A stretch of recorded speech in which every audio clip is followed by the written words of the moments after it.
नमस्कार साथियों। तो हम आप लोगों के लिए लेकर आए हैं यूपी ट्रिपल एससी पैट 2025 के लिए हिंदी के ऐसे महत्वपूर्ण प्रश्न का प्रैक्टिस सेट 1 जो आपके एग्जाम के लिए इम्पोर्टेंट होने वाला है। तो साथियों ज़्यादा देरी ना करते हुए वीडियो को स्टार्ट करते हैं। और साथियों इसमें क्वेश्चन नंबर 39 से स्टार्ट किया गया है। क्या है? विद्यार्थी का संधि भेद है।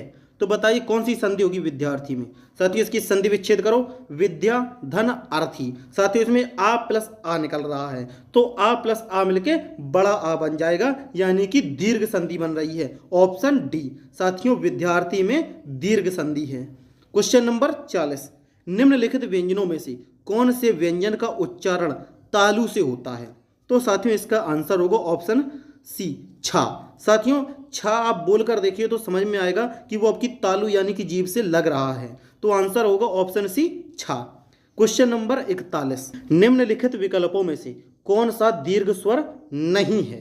तो इसमें पूछा जा रहा कौन सा दीर्घ स्वर नहीं है। साथियों इसमें देखो बड़ा ऊ, साथियों ये दीर्घ स्वर है।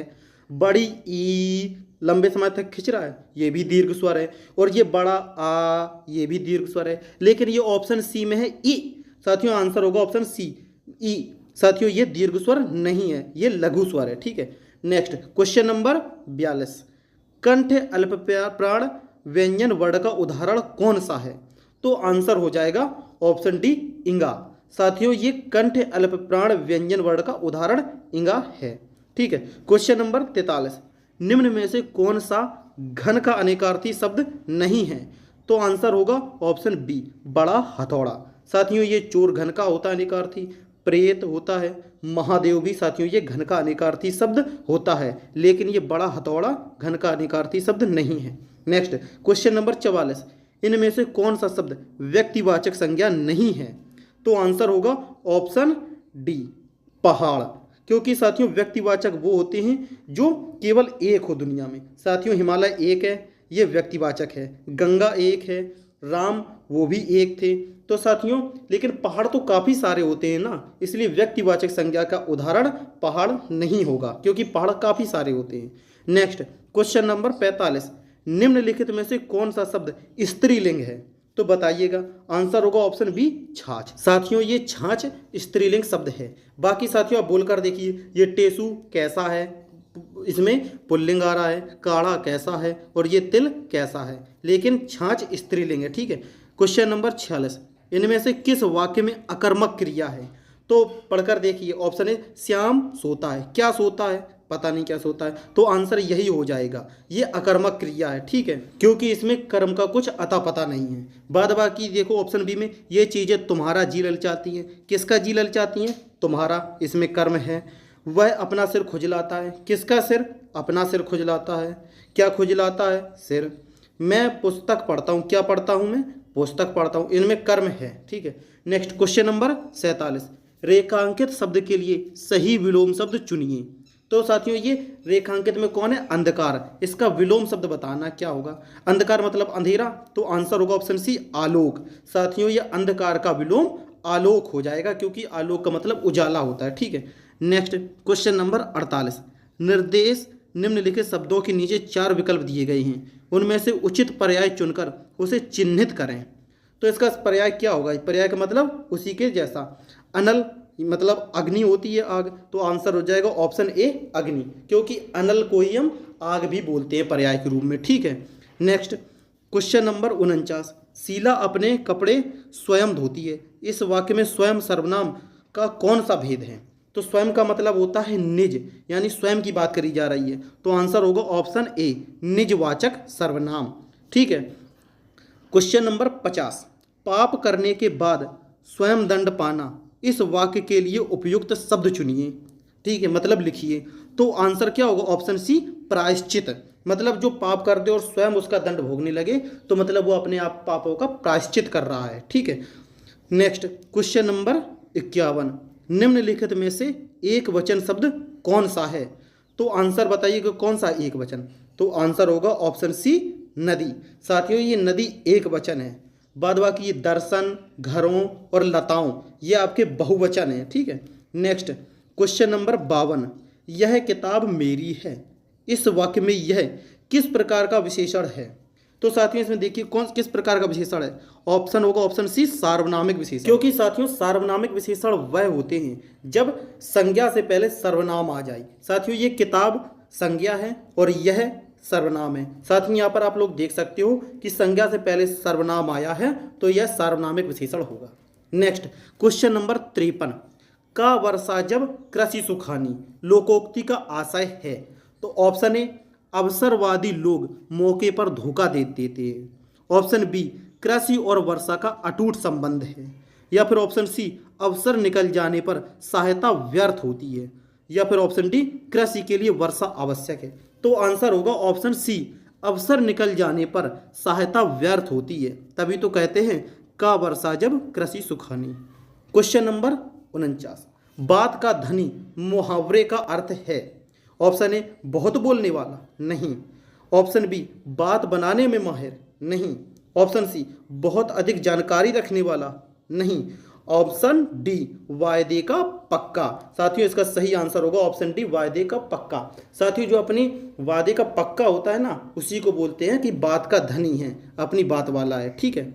नेक्स्ट क्वेश्चन नंबर 50, गरीबों को वस्त्र दो वाक्य में कौन सा कारक है। साथियों इसमें देने की बात कर रहे हैं, यानी कि चीजें प्रदान करने की, तो आंसर होगा ऑप्शन डी संप्रदान कारक, ठीक है। गरीबों को वस्त्र दो यानी कि प्रदान किया जा रहा है तो संप्रदान कारक हो जाएगा।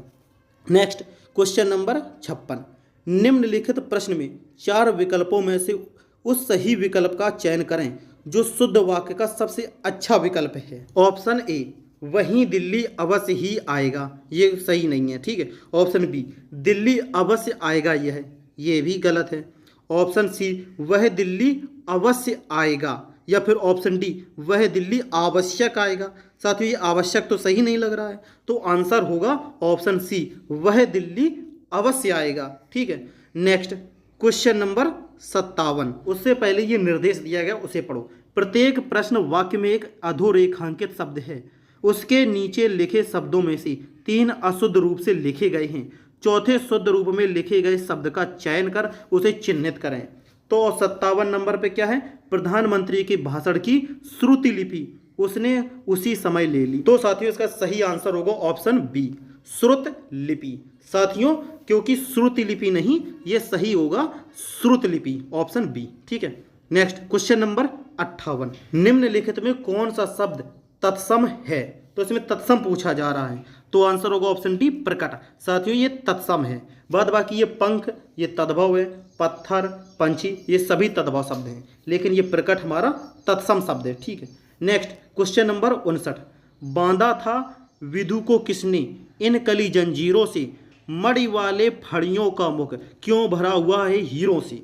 इसमें कौन सा अलंकार है। साथ ही इसमें बहुत ही बढ़ा चढ़ाकर वर्णन किया गया है, इसलिए आंसर होगा ऑप्शन डी अतिशयोक्ति अलंकार, ठीक है। अतिशयोक्ति अलंकार हो जाएगा क्योंकि बढ़ा चढ़ाकर वर्णन किया गया है। Next question number 60, Ram Shyam और अशोक बाजार गए थे, इस वाक्य में उचित विराम चिन्ह कौन सा होगा। तो आंसर होगा ऑप्शन ए अर्ध विराम।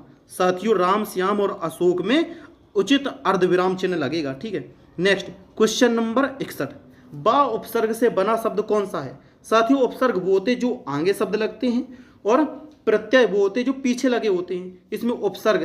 तो देखिए बा, आंसर होगा ऑप्शन ए बदौलत। साथियों बा धन दौलत बराबर बदौलत, ठीक है। क्वेश्चन नंबर 62, एक और अजगराही लखी एक और मृगराय, विकल बटोही बीच की परयो मूर्छा खाए, इन पंक्तियों में प्रयुक्त रस है। तो बताइए इसमें कौन सा रस है। तो आंसर होगा ऑप्शन ए भयानक रस। साथियों इसमें भयानक रस है, ठीक है। क्वेश्चन नंबर 63, दिए गए शब्द युग्म के सही अर्थभेद का चयन कीजिए। क्या है, कलमस और कुलमास। इसका क्या आंसर होगा ऑप्शन सी कालिक और कुलथी उर्द। साथियों इसमें कलमस का अर्थ होगा कालिक और कुलमास का अर्थ होगा कुलथी या उर्द। क्वेश्चन नंबर 64, मनुष्य की ... में पुस्तकें उसकी मित्र, मार्गदर्शक, प्रेरक और साथी होती हैं। तो साथियों इसमें रिक्त स्थान की पूर्ति करना है। आंसर क्या होगा ऑप्शन सी एकांत। साथियों मनुष्य के एकांत में पुस्तकें उसकी मित्र, मार्गदर्शक, प्रेरक और साथी होती हैं। नेक्स्ट क्वेश्चन नंबर 65, रीमा खाना खाकर सो गई, वाक्य में कौन सा वाच्य है? तो साथियों इसमें देखिए कर्ता की प्रधानता दी गई है, तो इसमें आंसर होगा ऑप्शन ए कृतवाच्य, क्योंकि इसमें कर्ता को प्रधानता दी गई है तो कृतवाच्य होगा। ठीक है, नेक्स्ट 66 नंबर, समास के संदर्भ में इनमें से कौन सा कथन गलत है? तो साथियों इसमें गलत कथन निकालना है, कौन सा कथन गलत है? ऑप्शन ए बहुब्रीहि समास में दोनों पद गौण होते हैं, तो ये सही है, गलत नहीं है। ऑप्शन बी अव्ययी भाव में पूर्व पद की प्रधानता होती है और समास पद अव्यय होते हैं, ये भी सही है।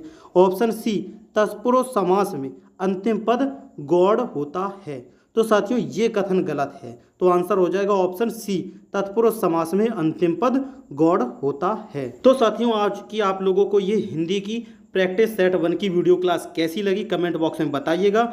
और साथियों अगर आप लोग चाहते हो कि मैं हिंदी की इस वीडियो क्लास में आप लोगों के लिए गद्यांश भी लेकर आऊं, तो साथियों कमेंट करके बता दीजिएगा। ठीक है, तो साथियों अगर आप लोगों को वीडियो क्लास पसंद आई हो तो एक लाइक कर देना, और चैनल पर नए हो तो सब्सक्राइब करके नोटिफिकेशन को ऑन कर देना, जिससे किसी तरह की डेली प्रैक्टिस सेट की वीडियो आप लोगों तक पहुँचती रहें।